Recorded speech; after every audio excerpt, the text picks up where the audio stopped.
भारत और Saudi Arabia की पहली नेवल एक्सरसाइज से जो हो रही है सऊदी अरेबिया के अंदर,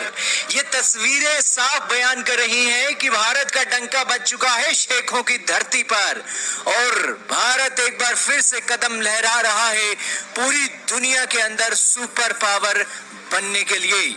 दोस्तों, सऊदी अरेबिया की कंट्री में कभी पाकिस्तान जैसे देशों का दबदबा रहा करता था, लेकिन अब वो समय चला गया है, अब भारत का समय आ गया है। भारत अब सऊदी अरेबिया, यूएई और मिडिल ईस्ट की कंट्रीज को कंट्रोल करने वाला है और उनके ऊपर अपनी प्रेजेंस और भी ज्यादा मजबूत करने वाला है। ये बातें कोई हवा में हम नहीं कर रहे हैं, एक एक बातें आज आपको प्रूफ से बताने वाले हैं कि भारत की नेवी यहाँ पर क्या कर रही है। दरअसल दोस्तों, ये जो एक ऑफिशियल तस्वीरें आप देख रहे हैं, सऊदी अरब के एम्बेसडर जो हैं वो इस शिप पर आए हैं और इसी के साथ अलग अलग सऊदी अरेबिया की आर्मी के साथ भी भारत के naval chief western theatre command के यहाँ पर मिले हैं और यहाँ पर ये आईएनएस कोची पहुंची है। इसकी क्या अहमियत है तो आइए जानते हैं। दोस्तों, सबसे पहले तो ये जो शिप वॉरशिप भेजी गई है ना, ये एक्सरसाइज के लिए भेजी गई है, लेकिन ये वॉरशिप भारत के अंदर बनी है, स्वदेशी तकनीक से बनी है और हम इसे सऊदी अरेबिया और यूएई इसलिए भेज रहे हैं ताकि उन देशों को दिखा सकें कि हमारी सेना तो अच्छे से परफॉर्म करना जानती ही है,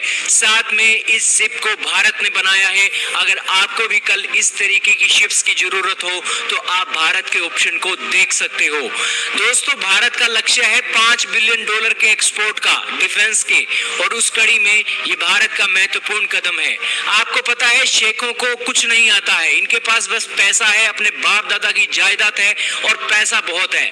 यहाँ पर इनका जो मेडल आता है इनके देश का, वो भी कोई दूसरे देशों के लोग ही लाते हैं और उस कड़ी में सऊदी अरेबिया सिर्फ ठाठ मारने के लिए जाना जाता है, यूएई के लोग और शेख सिर्फ ठाठ मारने के लिए जाने जाते हैं। उनका काम सिर्फ अपने तेल बेचकर पैसे कमाने का है। शेखों को इन दिनों काफी एक असमंजस और एक बहुत दुख भरी सिचुएशन का सामना करना पड़ा है जब से इलेक्ट्रिक व्हीकल सामने आने लगे हैं। दोस्तों, पूरी दुनिया का लक्ष्य है कि 2030 के बाद इलेक्ट्रिक की क्रांति आ जाएगी और उस कड़ी में तेल का व्यापार है उसको बहुत बड़ी चोट पहुंच जाएगी। इस कड़ी में सऊदी अरेबिया के रातों के तोते उड़े पड़े हैं कि आखिरकार वो तेल खत्म होगा तो आखिरकार वो कमाई किससे करेगा, और वही जो उनका हाल पहले हुआ करता था, घास खाकर गुजारा करते थे, उसी तरीके के हाल दोबारा ना हो जाए। इसके चलते वो चाहते हैं कि दुनिया की बड़ी बड़ी इकोनॉमी के अंदर आज उन्होंने निवेश किया होगा तो कल को उनकी कमाई वो बैठे बैठे खा सकते हैं। शेखों के शौक तो बहुत खराब हो गए हैं। आज ये सोने से